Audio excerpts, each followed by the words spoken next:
Welcome, everybody, to the show. Joining us tonight is our very special guest, Mr. Steve Fratt of Frattspiel Games. Not joining us tonight is Dan because he is ill. So Dan will be back hopefully next week and everything will be fine. Steve, thanks so much for doing this. We appreciate it. My pleasure. Speaking for Dan.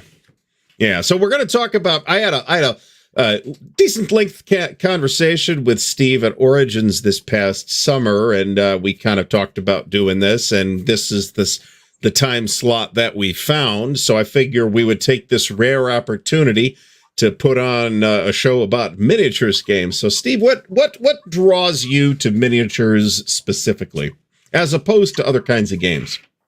Well, it kind of evolved as I grew up and went to the library. I was very much impressed with David Greenspan's maps, which had thousands of soldiers on them. So my dad got us Mark's play sets, and I started to set them up like the maps, and gee, I didn't have enough guys. Couldn't do it.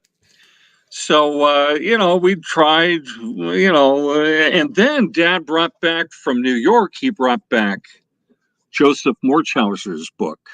And all of a sudden, we could play games and use the roster system. You don't need all the guys. But in the back of my mind, I still wanted to get all the guys. Of course. And because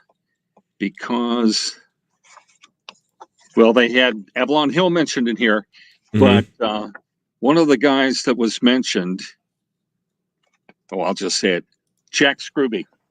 And his operation was mentioned in here. So in 1967, Jack Scrooby was up in the middle of the Great Valley, and it was Haas Blazes up there, and he had a printing business in the back room. He cast his troops individually, and so we drove up there to say hi, and Jack, a chain smoker. In fact, hold on a second. I think, do I have it? I have a picture of me with Jack hanging around. So anyway, I started buying his Macedonians and Persians because I was big on ancients at the time. And eventually, long story short, he sold the business, moved out to Cambria, which is right at the doorstep of Hertz Castle, very much a tourist area. And he moved to there, and that's when he started casting his troops with the spin cycle of a dryer. Like everyone did. That is old school right there.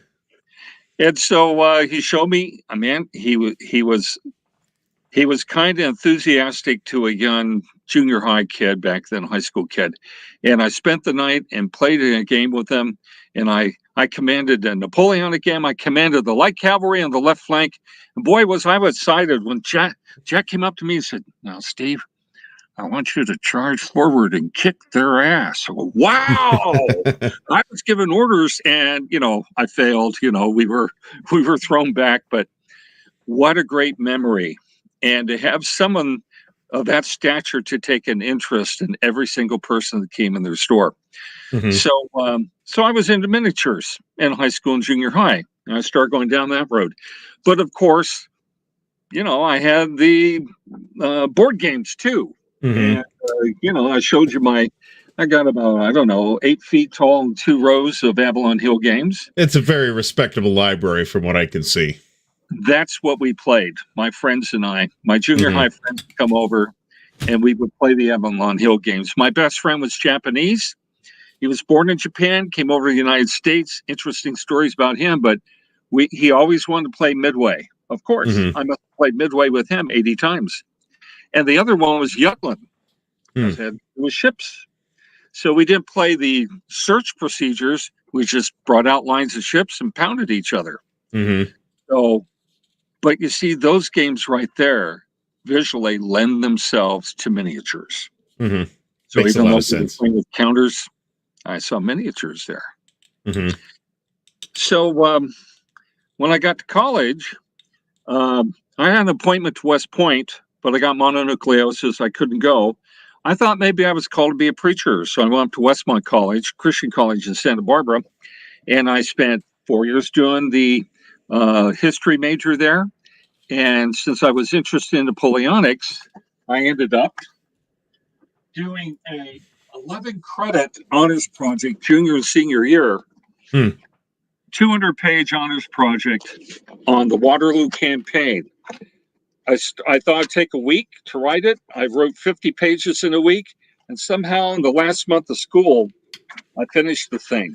And what influenced me quite a bit, I said, if you're going to write one of these things, you got to have maps. Mm-hmm. So, of course, the West Point military atlas of Napoleon and the Civil War, I was modeling this after that. And I thought, this is the way to go. You got to have maps or you don't know where you are. Mm-hmm. So anyway, I wrote that thing. The West Point, for the viewership, the West Point Military Atlas of the Napoleonic Wars is highly recommended. Yes. And they have one for the Wars of America, too. The first volume was Civil War, and they had World War I, World War II. Yeah, I've got the Civil War one as well. It's also really good. Yes, it is. In case of the Civil War, though, I can go look at like maps of Virginia on my own, right? It's a little less easy to find that material for stuff that happened in the early 19th century. At least for me, it felt like that. Now that you mention it, I actually have a copy, circa the Civil War, of every single county in Virginia. That was offered. I forget who offered it, but I thought, oh man, this is a project. I'm going to do real campaigns and operation. I still have them. I haven't used them. But, you know, I think of it like Michelangelo. He did the Moses, and that was supposed to be in St. Peter's Cathedral. And he had plans for 39 more of those. They got sidetracked. Slightly. In the ceiling. So, you know, I look at it and I think at the time it was the right move. I thought at some point, if I don't do it, I'll find a good home for it. And so it turned out to be like that. When I was in graduate school, I took fencing, and then our maestro passed. They let me teach saber, and one of my students was in the Society for Crave Anachronism. One thing led to another. So I am still Stephen Westberg of Flanders. Very good. And that's me in my daughter's second grade class. And that's my coat of arms I still have today. I've had it for 40 years. So what's important about this in the reenacting world, to be a board gamer and a military historian and digging deeper there with sources and then putting the armor on and actually living in it, that's not that usual. And folks, let me tell you, that armor smells like you're living in it after a while, too. After not very much time at all. Your gambeson would fall apart if you tried to wash it. It would be in tatters. Kind of like my Confederate wool jacket from 94, which has never been washed. That's just authentic. They actually historically fell apart a lot of the time, I believe. Exactly. Well, this cap, I've had this 12 years, and I wore it all the time, and people comment, and it starts up conversation. Someone would look at this and say, is that from the real war? And I look at it and I go, you know what? It looks like it would be. And if it was, it would be in a museum. That's assuredly true, but absolutely. At any event. So you've got strong interests in Civil War and Napoleonics and some ancients, I take it, and some fantasy stuff as well. So let's explore that a little bit. Across the board. And maybe one more picture. So I got into reenacting. I was a Confederate in the 90s, and I was at 97, 98 at Sharpsburg and Gettysburg. The Gettysburg event there, 30,000 plus military. We lost count. 100,000 spectators. You could pull those battles up on YouTube, I think, even today. 135th anniversary, Antietam, 135th anniversary, Gettysburg.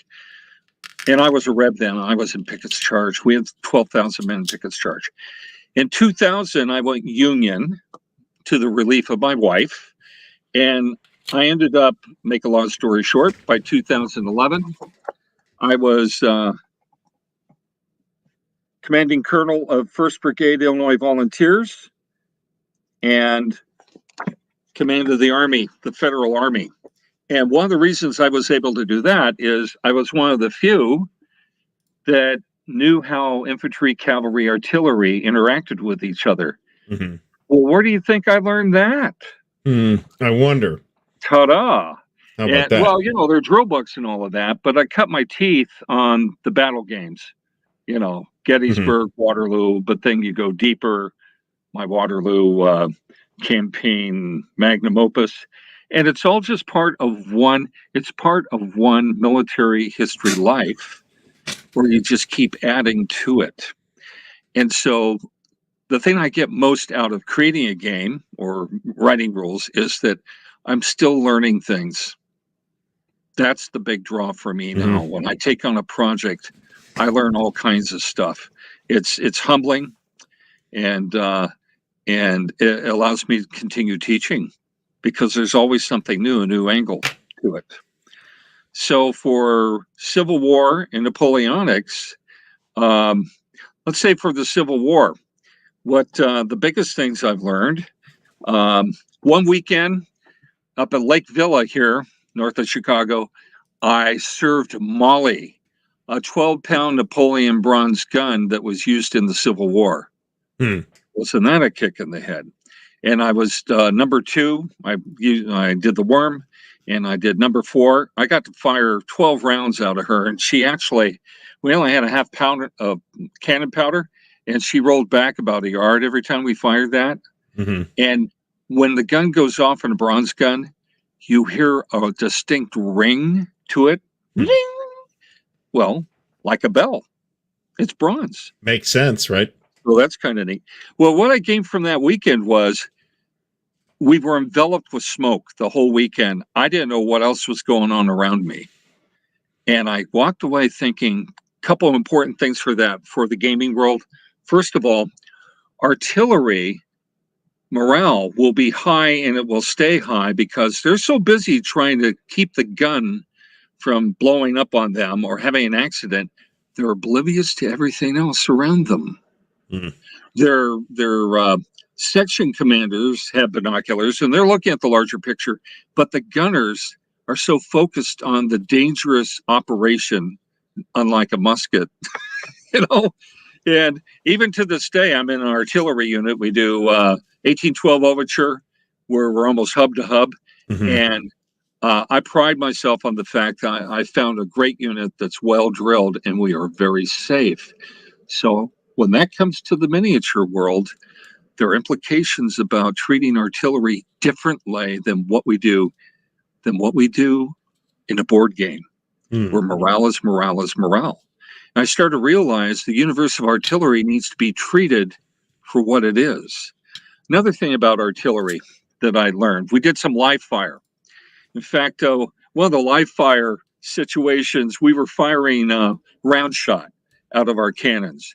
And towards the end of firing on the range, it was 700 yards to the big berm. The berm was like 150 feet in the air. And a sheriff came by, got out of his vehicle, walked up to us, and he was holding one of our solid shot. Mm. And he said, "Is this yours?" Yeah. Well, somehow, when it fired, it went up over the berm, it went a mile and descended over 40-foot silos and hit, wait for it, the broad side of the guy's garage door. Mm. We hit his garage door. We weren't aiming. And so, whoa, you know. So, that's a sobering thought. And Yeah, we've not to never gone mention back the to life. hapless homeowner was probably startled. Yes. And What's they were going on watching outside? football. Yeah. So what I've taken away from those situations is that I've played a lot of Fire and Fury. And back in 2013, I had a big game that was noticed at Little Wars. That's the Chicago Hmm. miniature premier event. And we had 30 Confederate batteries pounding Cemetery Hill. And we dutifully measured the distance, looked through all the modifiers, and we rolled to see if we could hit something. And in my experience with reenacting a live fire, I said, this is ridiculous. They hit everything. There's no question of whether they hit something. You get a ranging shot, and they're going to put a half-hour turn. They're putting 29 to 30 rounds on the target. So I thought, when I write up rules, that has to be the way it is. So when I'm approaching rule writing, I wanted to reflect the way things really were, or closer to it. So what I'm really getting at here, I realized that we need to have respect for the arms. What I realized is that when we do board games, we use the six-sided die. It's the cheapest one to get to include in the games.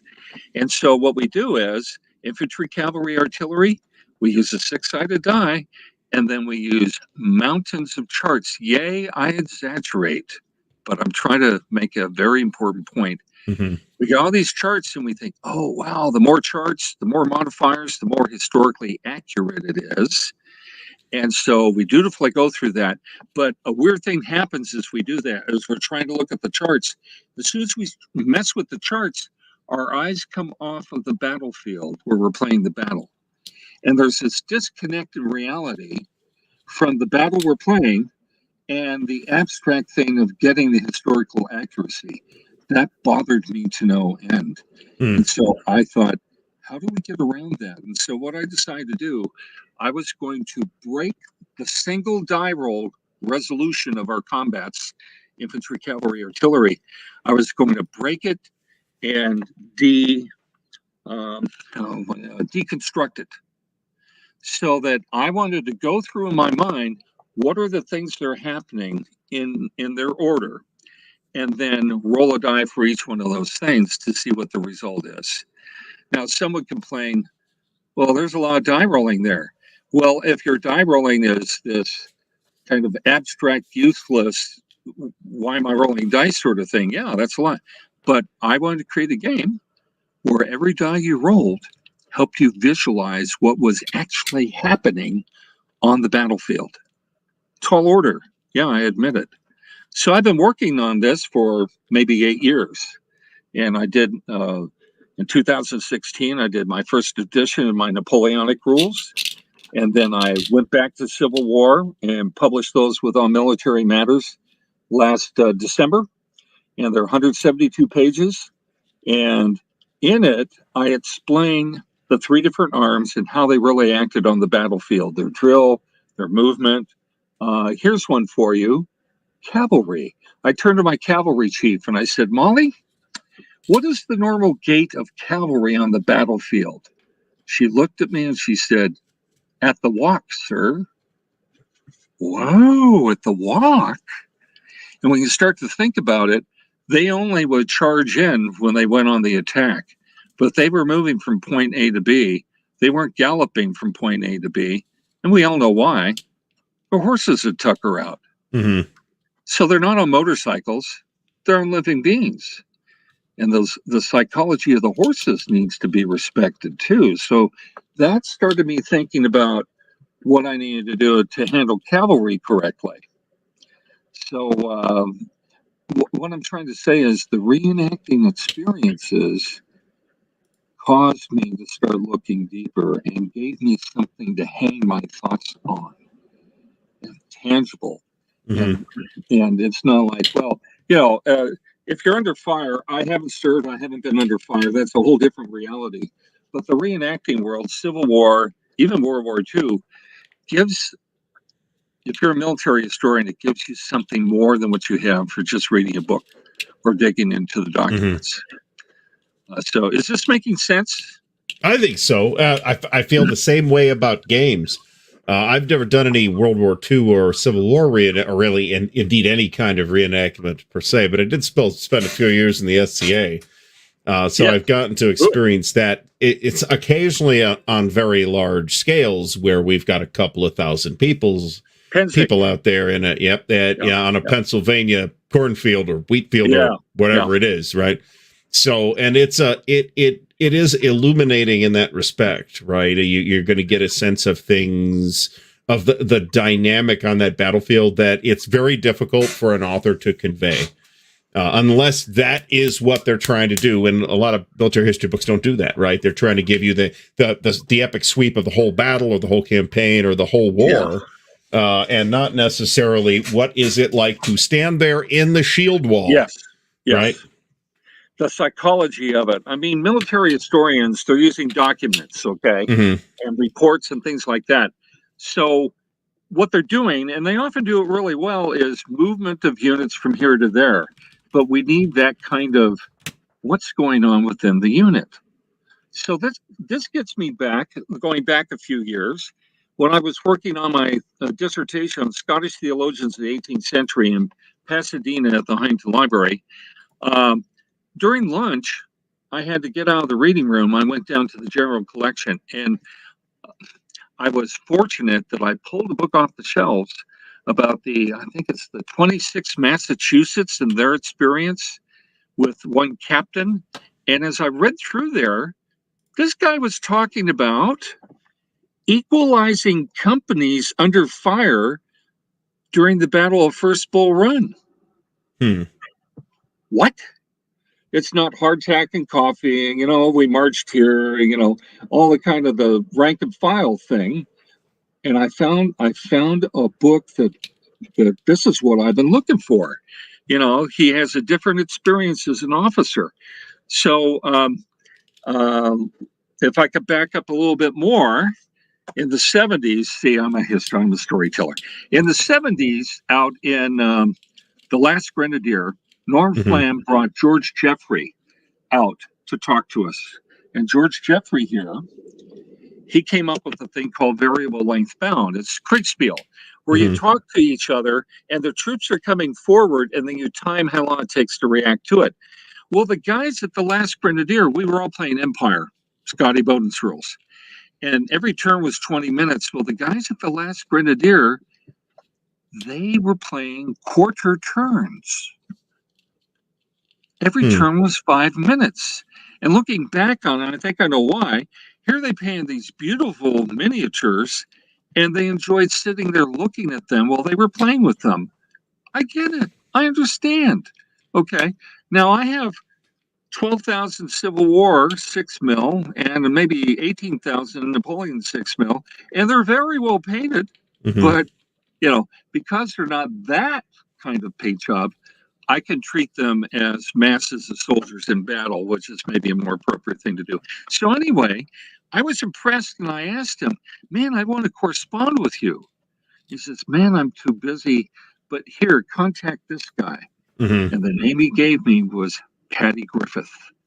So this started a relationship with Patty that lasted until he passed.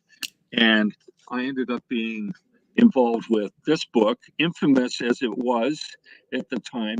It's gotten better. It's gotten a better rep with people like Earl Hess that have taken the concepts here and have substantiated them in his books. Well, Patty encouraged me to do a review of this source that I came across. I had published in Gunther Rothenberg's Indiana Military History Journal, this obscure journal.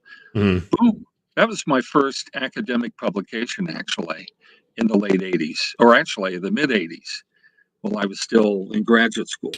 So why is that important? Because George Jeffrey and Patty Griffith are iconoclasts in a lot of ways. They'll look at things, they are determined to look at things differently, and they're relentless about it. And I acquired that kind of vision from them. And bless them both. I really appreciate it. So what I've been telling you about looking at artillery, infantry, and looking at these arms in different ways, they got me thinking in that paradigm. And it's unusual to do that because guys want to come in and they want to beat their friends to a pulp with their dice rolling and see, what is best in life? To quash your enemies, see your lads whether before you hear the lamentation of the painters, So, I get it. That's gaming. I want more. I'm a historian. I'm a serious historian, and I want to have serious fun. So that's the approach I've taken down the road in this thing. So here's another biggie. This device, let's see if I can. I can't. Can I manage this? There. Yeah, we can see the dice. There's my dice. And so what I did, and at Trinity College, I was there 30 years. I taught military history. I used a lot of Axis and Allies. I got tired of the students asking me, what do I need to roll to get a hit? So I converted it to these dice. Mm-hmm. And so you always need a 6 or better. And so on the 6-sider, 8-sider is 6 or better, 10-sider, 12-sider. And you know what? That actually is better mathematics for the different dice you use to play Axis and Allies, because the curve, it bends like that rather than be a straight arithmetic curve.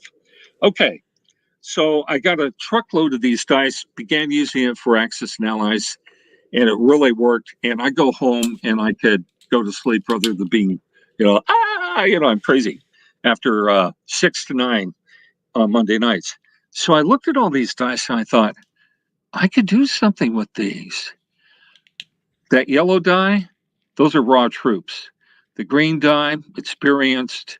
Blue die, seasoned. Red die, veterans. And let's add a purple 20-sider for French Old Guard. Mm-hmm. So as I started doing that, I came up with a system to drive Civil War and Napoleonics to this tune. So I will have a unit with a so I got the unit, I have the numbers of troops, and you could use any troops you can. You could use it with any scale. And so you got this label, it's magnetized. So Schweitzer's brigade, 1,400 men under the Barnes division, that's Gettysburg Day 2. They are green and their morale is 7. Mm-hmm. So the 7 is on 7 to 10, and the green is the 8-sided die they roll in combat or when they shoot. Mm-hmm. So if they're shooting, 8 stand rolls a green die, you need a 6 or better. I've stuck with that. It works. It's like rolling a 1 or 2 on a 6-sided die. And then when, as they acquire some combat damage, let's say they drop down to a 6, but they're still green. And if they drop again, they drop down to a 5, and they're still green. But when they drop down to a 4, all of a sudden, they're rolling a yellow die. Now, when I did a lot of Fire and Fury, and the problem with that, the Fire and Fury system is that, as you lose stands, as you lose men, your combat ability drops. And that's the way we usually do it, Mm-hmm. And the problem I saw with that is it reinforces our maybe American obsession with firepower. And we got shooting up computer games, we shoot them up, they fall down. Oh, yeah. And then there's morale, isn't there? Mm-hmm. And I'm thinking that's just not real world, because I've read accounts where, like at Antietam, the Yankees are approaching the Dunkard Church, and the Confederates mm-hmm. fire a volley on them, and they're at like, I don't know, 200, they're at 100 yards, 4 guys drop. Mm-hmm. Okay. Oh, well, that's nothing, and then, I got to get more modifiers so I could drop more guys. But when you think about in battle, you got a guy in a battle line, and what will affect him personally if the man on either side of him goes down? That'll affect him personally. Mm-hmm. And in reenacting, and that affects us personally. But what about the entire unit? Maybe those are the only 2 men that go down. I exaggerate, but I'm trying to make a point here. And so when we start to look at what's going on with the entire unit and what's happening in real battle, I started to realize, well, sometimes they lose a lot of men, but they're still battle worthy. Mm-hmm. Or the opposite, they lose a couple and they go down. So I began to realize what needs to drive the action is cohesion. So that number is not just morale, it's the cohesiveness of the unit mm-hmm. tested. So I started to go down this new paradigm. When you're shot at, you're testing your morale to see if your cohesion goes down. Steve, your audio is starting to go out on us here. That's way better, just suddenly. I'm not sure why. Okay. I will, okay. But right now it sounds fantastic. Excellent. Okay, so I will project. Maybe that was just a hiccup. I'm used to projecting on the battlefield as the mm-hmm. adjutant. And I got that job for 10 years because I could communicate across the battlefield. So I started to go down this road where, you know what, it's cohesion that does it. 3 years ago, I was at Historicon and I had a big Antietam game. I ran the Rebs, everyone else were the Yanks. And I did that because I wanted fog of war. I knew where the Rebs were. They didn't. That gave them a more accurate situation. Okay. And so as I was running that battle, I had one guy come up to me and he said, "How close do I have to be to shoot at you?" And I thought, oh, yeah. If you stop your attack to shoot at me, your attack fails. What? Well, that's the way they fought. Yes. That's the way they fought. They stopped to fire at the enemy. And there's no way you're going to defeat the enemy solely with firepower. What you need to do is go at them with the bayonet. Ultimately, yeah. Ultimately, yes. And, you know, they knew this in Napoleonics, but with Napoleonics, you're talking 25 years, you know, of warfare. And, you know, they learned this along the way. And there are different periods in Napoleonic warfare. Yes. In America, we had militia troops for 4 years. And just because militia, and this point I make in that first article I wrote, they were well drilled and they had cohesion. And they were recruited from the same town. So that would be less inclined to run away when you got Tom and Dick, your neighbors, standing next to you. And of course, the detriment of that is when heavy casualties occurred in a company, a town was devastated. And of course, we got away from that in the 20th century. But, and so, yeah, you know, cohesion's the thing. And what you're trying to do is defeat the enemy's psychology. So I started going down this road in a heavy way. And actually, at that one event, one guy comes up to me and says, "You know, Steve, the way you're doing this is you're having a battle, you assess the cohesion loss, and then you're removing casualties. Why are you even doing that? It doesn't matter." Boy, I had some to think about on the long trip home. I thought, you know, the guy's right. It's a game. But in the end, I wanted to have casualties because it mattered to have fewer men because your rate of fire, you know, the amount of firepower you have would go down. So I came up with this idea. At the end of every 30-minute turn, any unit that's been in combat checks its morale. If it failed at its current cohesion level. So if their cohesion's been beat up and they're down to a 3 or 4, they're going to fail. And that's when you remove people.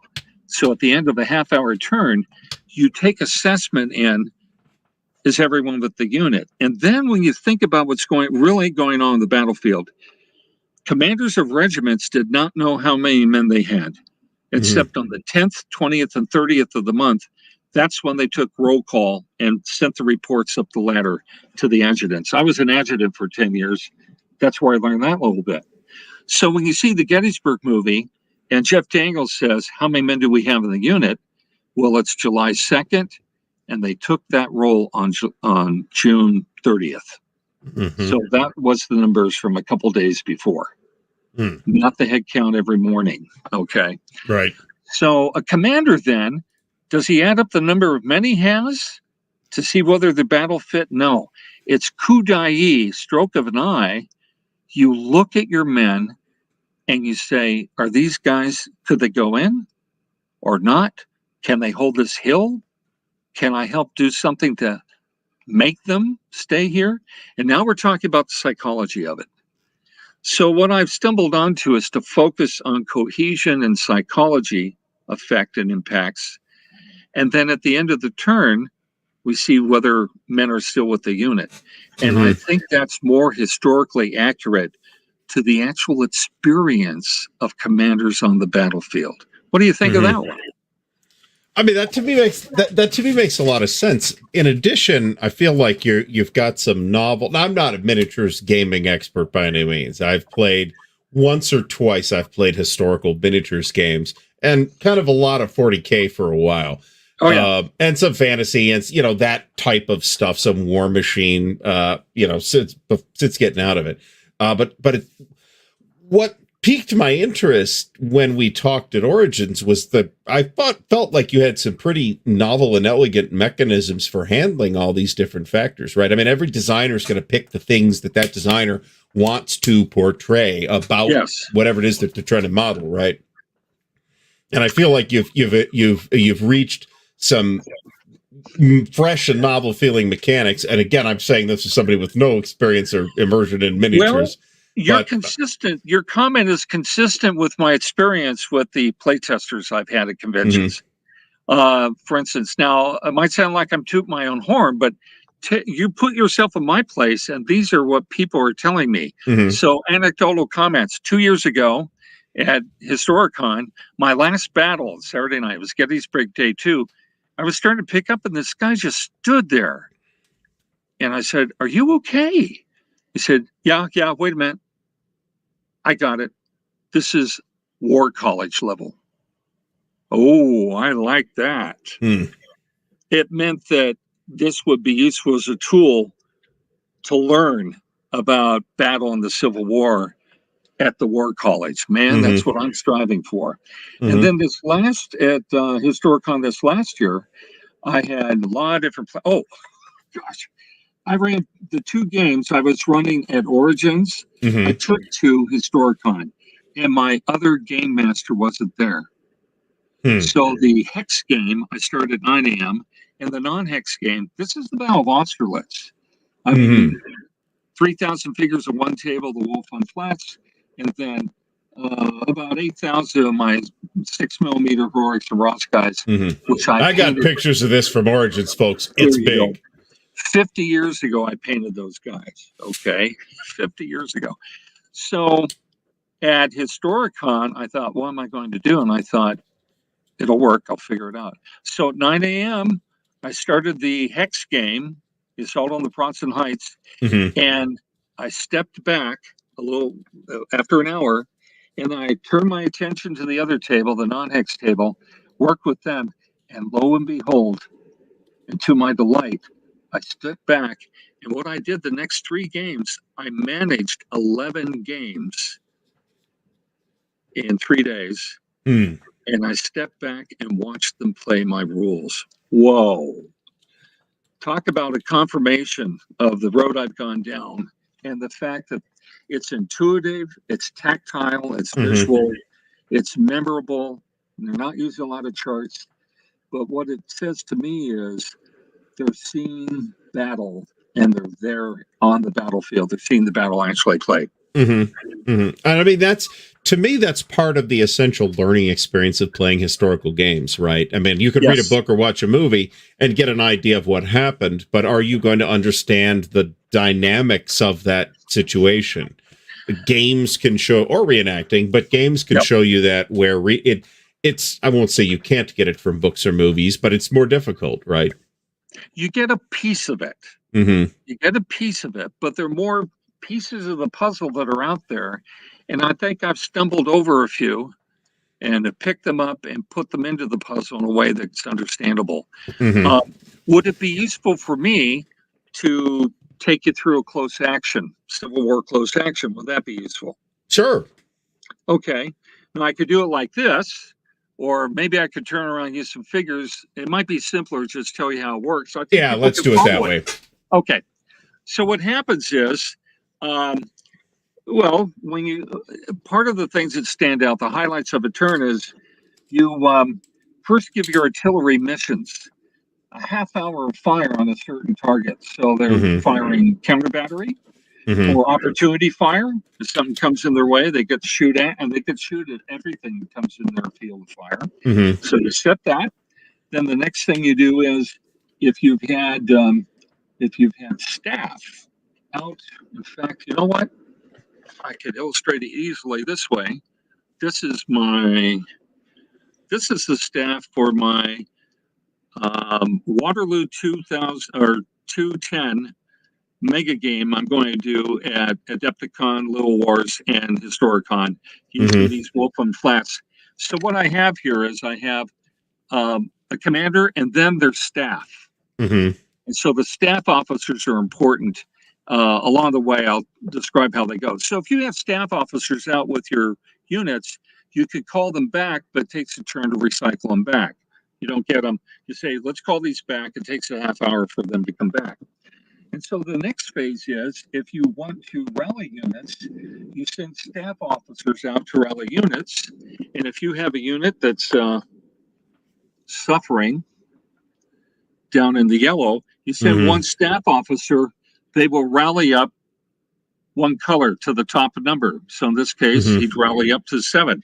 Now, let's say if he was really a blue 8, you'd send 2 staff officers and he'd rally up to a blue 8 if that was his original label. Does that make sense? Real simple. I mean, for a while I was rolling to see if they'd rally, and then no, just send the staff officers.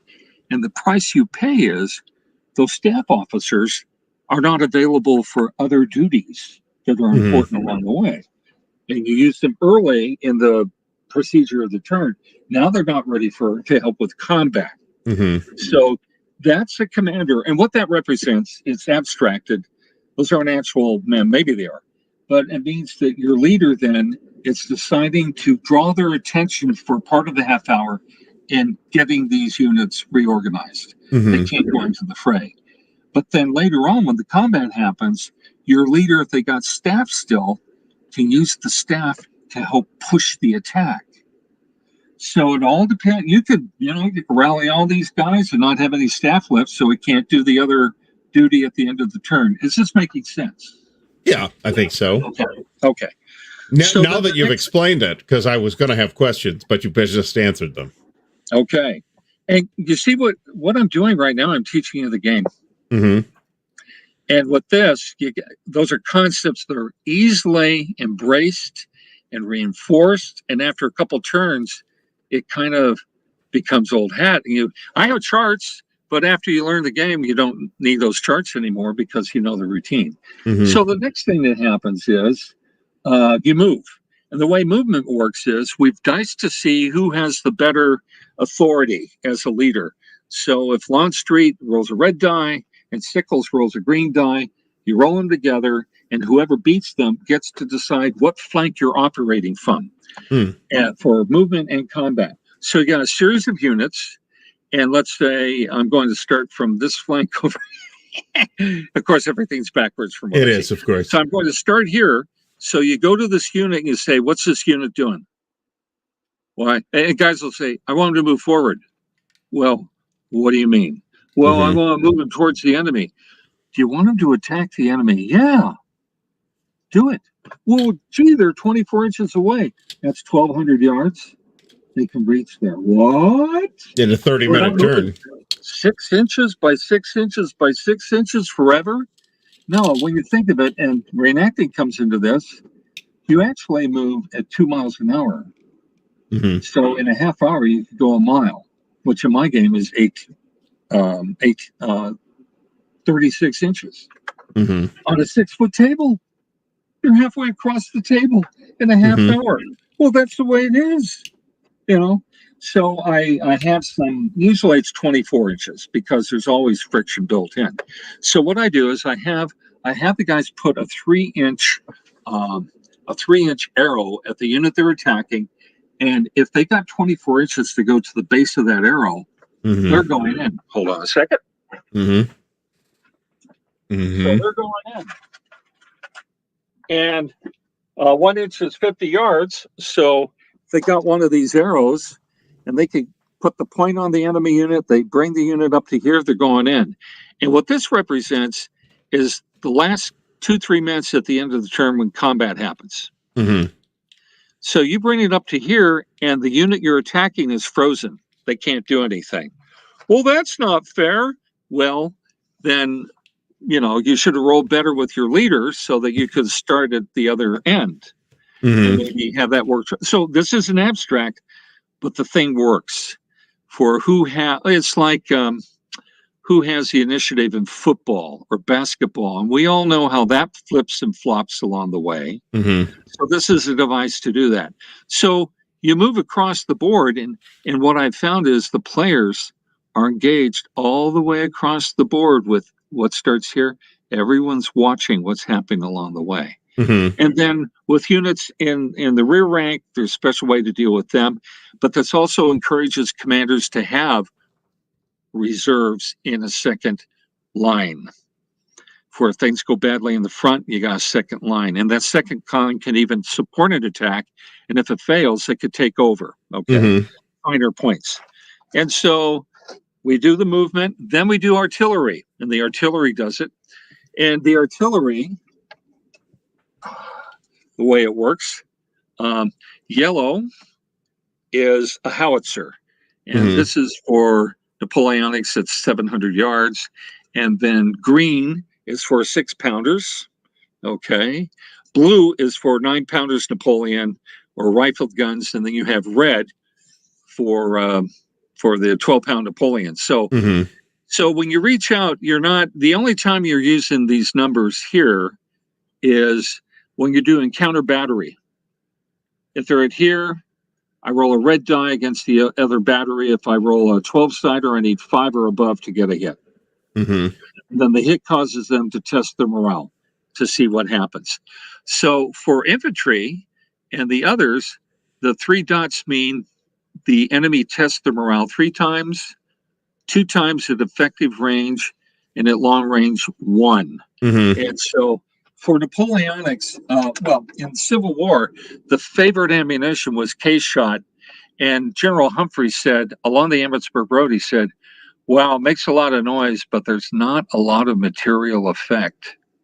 There's psychological effect, but not a lot of material. So I've gone with case shot being the justification why you're testing morale when you're shot at. So for the Napoleonic era with solid shot, when I'm in the shower in the morning, I'm working through, what do I do for the Napoleonic era?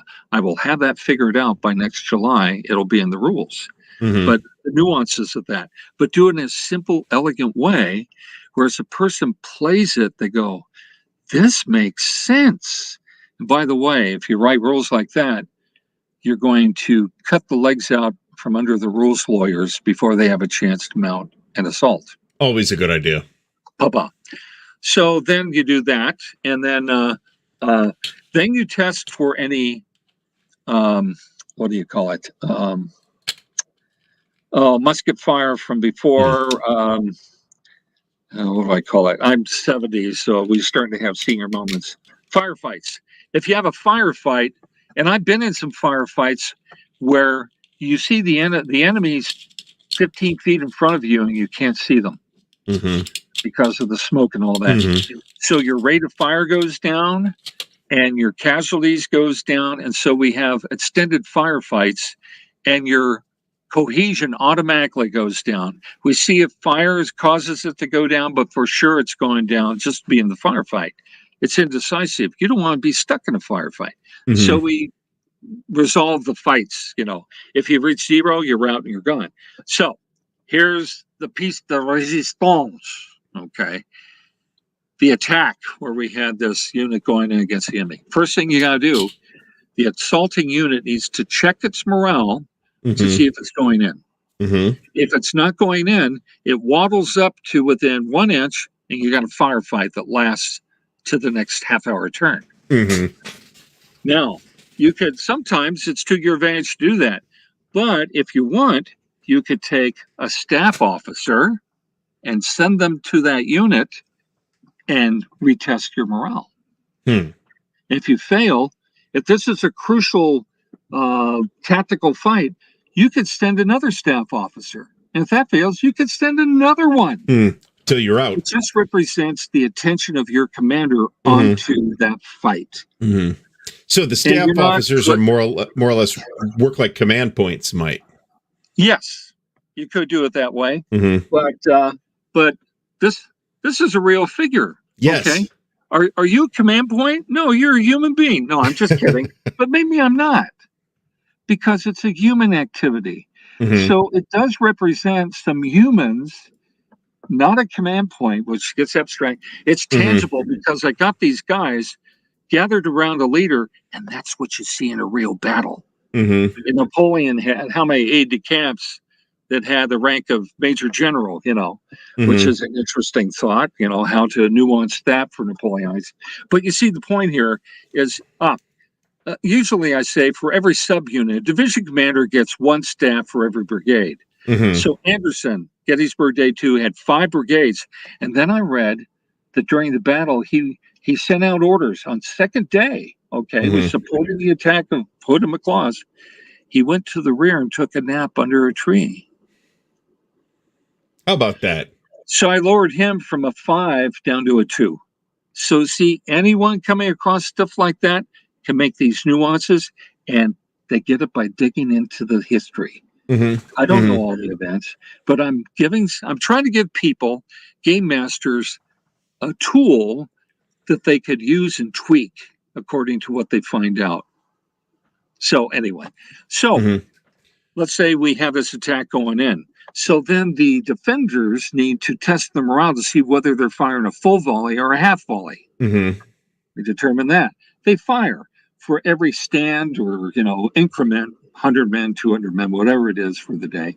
They roll a die, and if they're at green, they got to roll a green die, and they got to roll 6 or better. It's always 6 or better.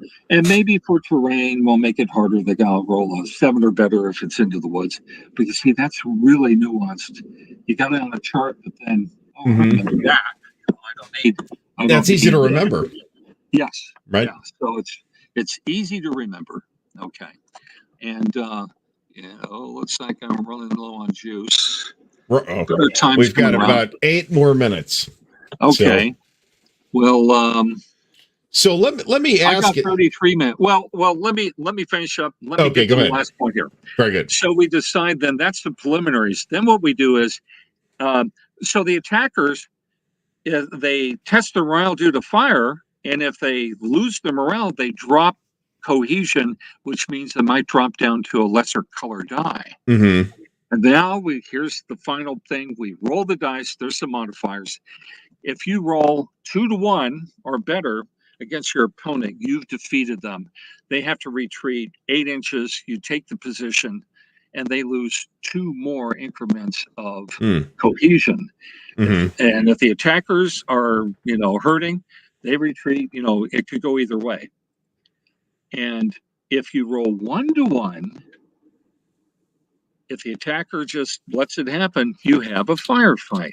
Mm-hmm. So we allow the attacker to send in another staff officer, and both sides re-roll the die for that close action. Both sides roll. So you're taking a risk, and that's where it gets fun. You're taking a risk to push it. Mm-hmm. And it might go against you, it might go for you. And so that the decision making is not how can I get another modifier to my die roll. It's more like a decision you would make. Am I going to press this thing or pull back and focus on another unit? I think that's more realistic.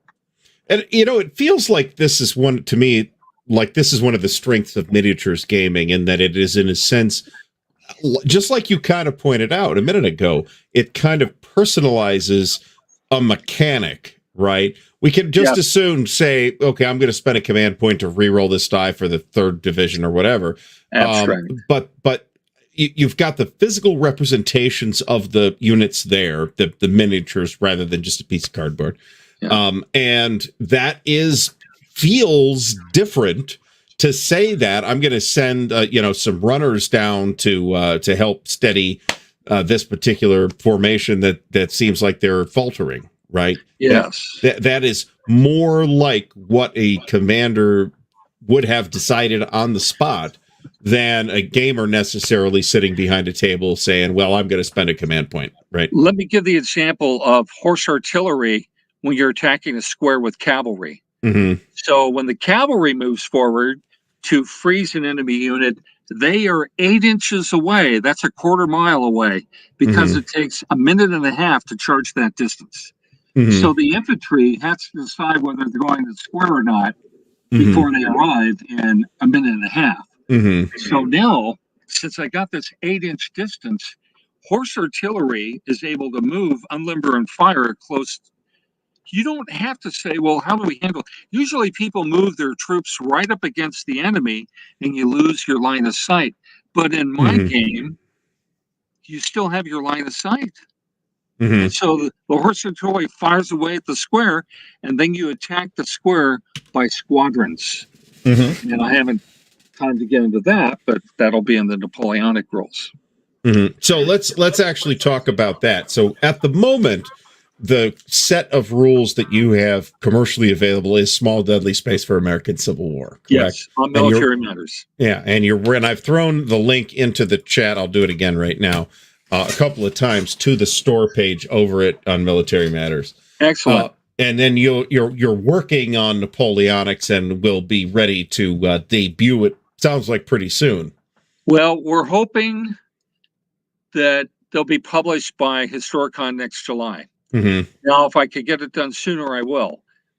Currently, and for next weekend, I have a set of rules called Return to Midway, and I picked the brain of a commander from the Navy, and we got a winner there as well. And maybe very we'll interesting talk about that sometime.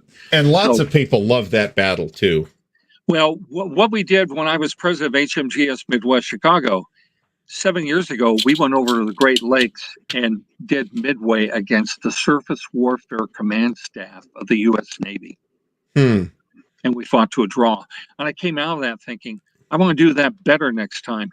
Instead of having people in different rooms with a task force that might not have anything to do, all the players are commanders of air squadrons. They're all going to be in the fight. So we figured out a better game. And we'll be debuting that next weekend, not this weekend. And I'll get in touch with you and let you know how that went. Okay, so yeah, absolutely. I'm going to publish those rules, and they will be on Military Matters. And I ran into a guy who has artwork who knew Richard Best, who was in the movie recently, the Midway movie. He knew Richard Best, and this artist is letting me use his aviation art to beautify the rules that I'm writing.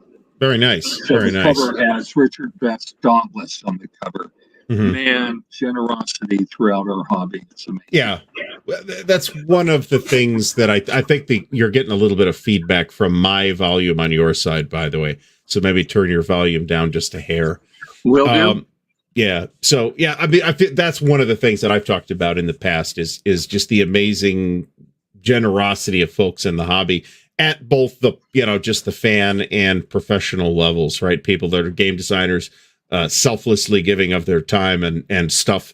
And the gamers do the same thing, right? We live in a wonderful space that has that kind of level of support.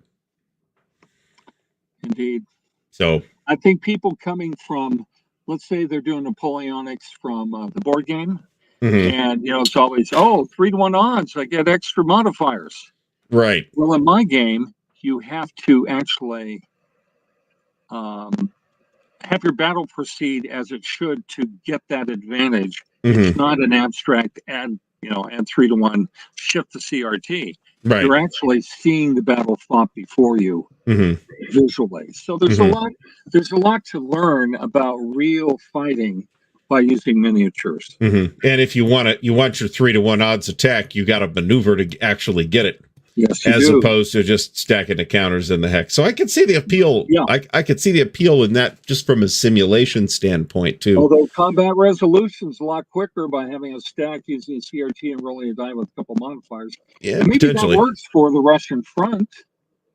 Well, it depends on scale too, right? I mean, if you got a game that covers the entire Russian front, that's a different question than a scale, a game that covers Veliki Luki specifically, right? Although we have Frank Chadwick, do what, Russia 25, where everything was divided by 25? Remember that one?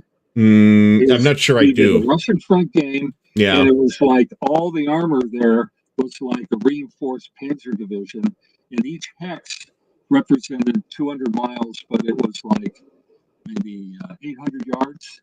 So it's like making the Russian front a tactical game. A tactical game that had the feel of the front. Interesting idea. That's an interesting idea. We'll see what Frank's next project looks like, though. See how his thinking has changed in the ensuing 50 years since his first Russian front game in 1973, or that's about right. So conventions. So you're going to be, you go to, it sounds like you go to all the HMGS stuff. When's the, try to. Yeah. And you're going to be at Origins again, of course. So I've already signed up for Adepticon in Milwaukee. Mike Rafferty has been just wonderful. The way he's allowed me to play. A few years back, I did a Lord of the Rings game there. I told them that I had Civil War game in the works, and I brought it to them. They bought a copy, and we connected. And so, anyway, I've asked for 3 16 by 6 foot tables. That 35,000 figures on it, using my rules. That's going to be very impressive. I definitely would love to see pictures of this. And of course, you'll be at Origins next year as well, right? I'm posting on Facebook all my stuff. So very good. Fratt, Facebook, you can see what's going. And then I should be doing it at Little Wars, which is in Chicago. And then what I'm going to bring to Origins is, we didn't really go down this road, but I created a Silmarillion game when I taught history of Middle Earth at Trinity College for 30 years. And I was using the War of the Ring, Roberto de Meglio's game. I used their engine. I painted a map of Valerian. And by golly, I came up with a Silmarillion game using their engine. And I gave them all my files. So if they come out with a Silmarillion game, I think he'll give me the nod for being the initial designer of that one. But I will bring that to Origins. I am pretty excited to see that, to be completely honest. It really works well. Yeah. So, Steve, we're a little bit over here. I want to say thanks so much for this. We'll have to have you back on sometime in a few months sometime, and we can talk about the progress that's been made on the Napoleon game and the Midway rules. And maybe after Origins, we could talk about the Silmarillion game. I would love that. Yes. So, all right, folks. I'd be happy to bring it to Ohio and play with some of your parts. Excellent. And, you're like feet away from us in the Origins play area, so it's not like I have an excuse to not come over. Exactly. So, all right, folks, thanks so much for stopping by tonight. Steve, thanks for coming. Everybody have a great rest of the night. We'll be back next week with Doc Cummins from Decision Games. Oh, yeah.